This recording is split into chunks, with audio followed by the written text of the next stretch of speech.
सबसे कठिन काम दुनिया का मन को संसार से हटाकर भगवान में लगाना, सबसे कठिन काम। आप बताओ, है ना कठिन काम? संसार में लगाने के लिए मन नहीं है, भगवान में लगाने के लिए ही मन है। हम भूल कर रहे हैं जो हठात उसे विषयों में, भोगों में, संसार में लगा रहे हैं। संसार को तुम्हारे मन की जरूरत नहीं है। और हमारी बात पर आपको विश्वास ना हो तो करके देख लो। अपने घर जाना है यहां से, और घर जाने के बाद न तो शरीर से उनका कोई काम करना, जो वो चाहते हैं कुछ मत करना शरीर से, और न एक पैसा कमा के लाना। खाली घर में बैठ जाना हाथ पे हाथ धर के, और लोग कुछ कहें तो कहें अरे कितना मूल्यवान हमारा मन, और हमने 16 आना मन आप लोगों को दे दिया। बोलो अब क्या चाहिए तुमको? हमने अपना पूरा मन तुम्हें दे दिया। थोड़े दिन के बाद ऐसी स्थिति आएगी कि घर वाले अपने आप कहेंगे कि तुम्हारे मन का हम क्या करें, हमें तुम्हारे मन की जरूरत नहीं है, हमें तुम्हारे शरीर से कुछ काम में आओ, हमारा काम करो इसकी जरूरत है, और 2 पैसा कमा के लाओ इसकी जरूरत है, हमें मन की जरूरत नहीं है।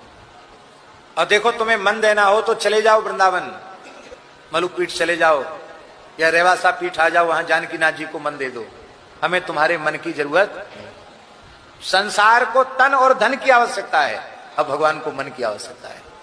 पर हम तन धन तो संसार में देते ही हैं, मन भी संसार को दे देते हैं, ये हमारी भूल है। प्रहलाद जी ने अपने मित्र मंडली में बैठकर अपने मित्रों को भजन करने की प्रेरणा देना आरंभ कर दिया। वो कह रहे थे कि भैया प्रहलाद, एक बात है, आप कहते भजन करो तो हमारा आचरित प्राज्ञो धर्मान भागवतानी हो, 5 वर्ष की उम्र से ही भजन में लग जाना चाहिए। लेकिन हमें आपकी बात समझ में नहीं आती। सब खेलने खाने का समय, खूब खाओ, खूब खेलो, खूब मस्त रहो, कि क्या भजन का चक्कर? बुढ़ापे में भजन करना चाहिए, बचपन में क्या भजन करना? अच्छा एक बात बताओ, किसी ने बुढ़ापा देखा है? हम बूढ़े होकर ही मरेंगे। इसलिए मित्रों, बचपन से ही भजन करना चाहिए। क्यों? क्रीडतो याति विंशतिः, 20 वर्ष तो खेलने में ही चले जाते हैं। फिर विवाह के संबंध में भी प्रहलाद जी कहते हैं कि विवाह के बाद तो वह मलमूत्र की नाली का कीट जैसा हो जाता है, विषयी भोगी कामी लोलुप।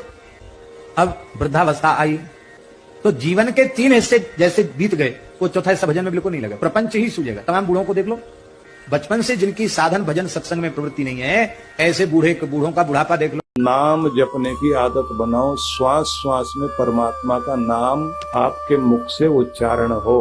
और भले ही दिन अच्छे चले या बुरे चले, आप कभी दुखी होके नाम लें या खुश होकर के नाम लें, नाम जरूर लेना। तुलसी अपने राम को रीझ भजो या खींच, भूमि पड़े उपजेंगे उल्टे सीधे बीज।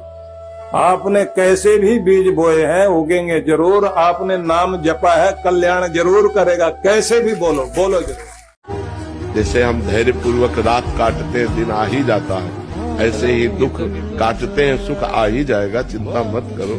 प्रभु से रोने धोने की जरूरत नहीं। अगर प्रभु से मांगो तो एक बात मांगो कि आपको कभी भूलूं नहीं, आपका नाम कभी न छूटे, हमसे कभी पाप न हो, हमसे किसी को दुख न हो। भगवान मुझे ऐसा ज्ञान दो जिससे किसी को दुख न दूं, हम सबको सुख प्रदान करें, हम नाम जप करें, परोपकार करें, बस यही मांगो। अपने दुख की निवृत्ति मत मांगो। हमारा दुख तो हमारे कर्म के अनुसार भोगवा के हट ही जाएगा, उसको मांगने की जरूरत है।